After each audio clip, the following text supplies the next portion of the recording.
જળની કિંમત કોને સમજાય? આપણને તો ઘણું મળી રહે છે એટલે નળ ચાલુ રાખીને જતા રહીએ છીએ. કેટલાક લોકો તો દાઢી કરવા ઉભા રહે ને 10 મિનિટ દાઢી ચાલે પણ પેલો નળ ચાલુ ને ચાલુ હોય.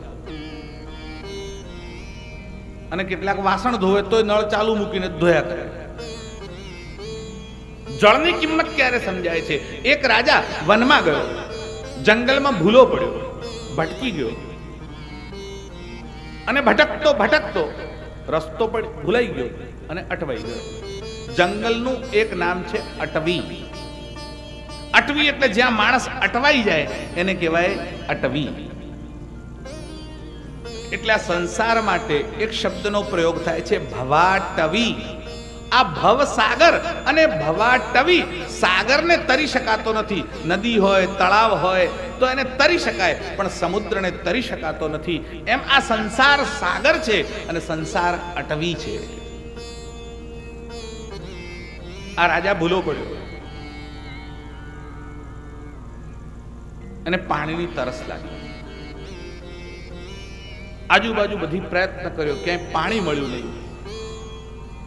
અને પાણી શોધતો શોધતો જ્યારે એમ થયું કે હવે પ્રાણ નીકળી જશે, પાણી મળતું નથી, તરફડિયા મારવા લાગ્યો. અને એ જ વખતે ભગવાનને યાદ કરતો હતો અને ત્યાં જંગલમાં એક મોચી મળ્યો. આ મોચી, એની પાસે પાણીની બતક હતી. બતક જ કહો છો ને તમે લોકો, ચામડાની બનાવેલી હોય, એમાં પાણી ભરે છે. એટલે પેલા રાજા કીધું તારી પાસે પાણી છે? તો કે છે. મને પાણી આપીશ? એને કીધું આપીશ, પણ આમને એમ થોડો મફતમાં આપું. શું લઈશ? તો કે 500 ચાંદીના સિક્કા હોય તો પાણી આપું. રાજાએ કીધું તું 500 સિક્કા માંગે છે? આ મારી પાસે 9 લાખનો હાર છે, હું તને હાર આપી દઉં, મને પાણી આપ. પેલા મોચીએ કીધું હું તો ખાલી આમને આમ જ કહેતો, તમારે પૈસા નથી જોઈતા, લો પાણી આપો. અને પાણી આપ્યું. પાણી પીધું. રાજાને હાશ. જેને પાણીની તરસ લાગી હોય એને પાણીની કિંમત સમજાય અને એને ખબર પડી આજે મારો પ્રાણ નીકળી જાત જો પાણી ન હોત. તે મારા પ્રાણ બચાયા છે. અને રાજાએ શું કર્યું? પોતાની રાજમુદ્રા કાઢી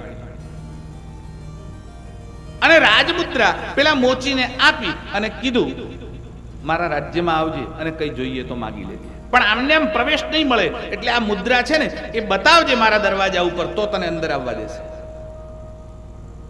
આ રાજમુદ્રા લઈને મોચી ગયો. રાજા ઘરે ગયો.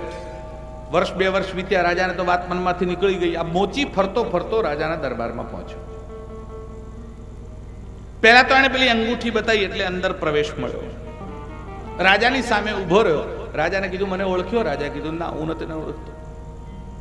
એટલે પેલા મોચીએ કહ્યું તમે રસ્તામાં ભૂલા પડ્યા હતા, જંગલમાં આવ્યા હતા, તમને પાણીની તરસ લાગી. એટલે રાજાને સ્મૃતિ થઈ. રાજાએ કીધું હા હા હા, યાદ આવ્યું છે. અને મેં તમને પાણી આપ્યું, તમારો જીવ બચ્યો. પેલા કીધું હા સાચી વાત છે, મેં તને મુદ્રા આપી હતી. બોલે હા, સારું થયું તું અહીંયા આવ્યો, મારો બોજ તો મારા ઉપર ઉતરી જશે. બોલ શું જોઈએ છે? માગ, તું માંગે આપી દઈશ. પેલા મોચીએ કીધું કે રાજા સાહેબ કદાચ હું માંગું તમે ના આપો તો? રાજાએ કીધું તું કોની સામે વાત કરે છે તો સમજ. હું કોઈ સાધારણ રખડતો ભિખારી નથી, હું રાજા છું. મારી પાસે તું માગીને તો જો, તારે જોઈએ છે શું? બોલ તો ખરા. એને કીધું પણ કદાચ તમે ના પાડી દો તો? રાજાએ કીધું માગ્યા વગર ના પાડી દો, નહીં આપો, પહેલાથી આવો વિચાર શું કામ કરે છે? માગ તો ખરા. એને કીધું પણ પછી હું માગું, તમે ના આપો, ના પાડો ને મારે પાછા જવું પડે. હવે રાજાને ગુસ્સો આવ્યો અને રાજાને ક્રોધ ચડ્યો. રાજાએ કીધું માગવું હોય તો માગ, નહીં તો હું પેલાને કહું છું તારું માથું કાપી નાખશે. એટલે પેલો ગભરાયો અને રાજાને કીધું આપવાનું છે એક બીડી આપો ને. તમે કલ્પના કરો, રાજા પ્રસન્ન થાય અને કોઈ બીડી માગે તો હસવું આવે છે આપણને. આ બીડી તો બહાર ઉભેલો પેલો દરવાજે ઉભો તો એ ચોકીદાર પણ આપી દે. એના માટે રાજા પાસે આવવાની જરૂર નહોતી. એમ આપણે પણ ભગવાનના મંદિરમાં જઈએ ત્યારે બીડી જેવું જ માગીએ છીએ. ભગવાન મને નોકરી આપ, છોકરી આપ, લાખ રૂપિયા આપ, મને ગાડી આપ. આ બધું બીડી જેવું જ છે. અરે પરમાત્માની પાસે જાઓ, ભાગવતની કથામાં જાઓ તો પરમાત્મા પાસે સંકલ્પ કરો, હે ભગવાન મને મુક્તિ આપ, હે ભગવાન મને ભક્તિ આપ, હે પ્રભુ મને તારું દર્શન આપ, મને જન્મો જન્મ તારી ભક્તિ મળે એ જ ઈચ્છું છું. આવું માંગે એ સાચું માંગે છે.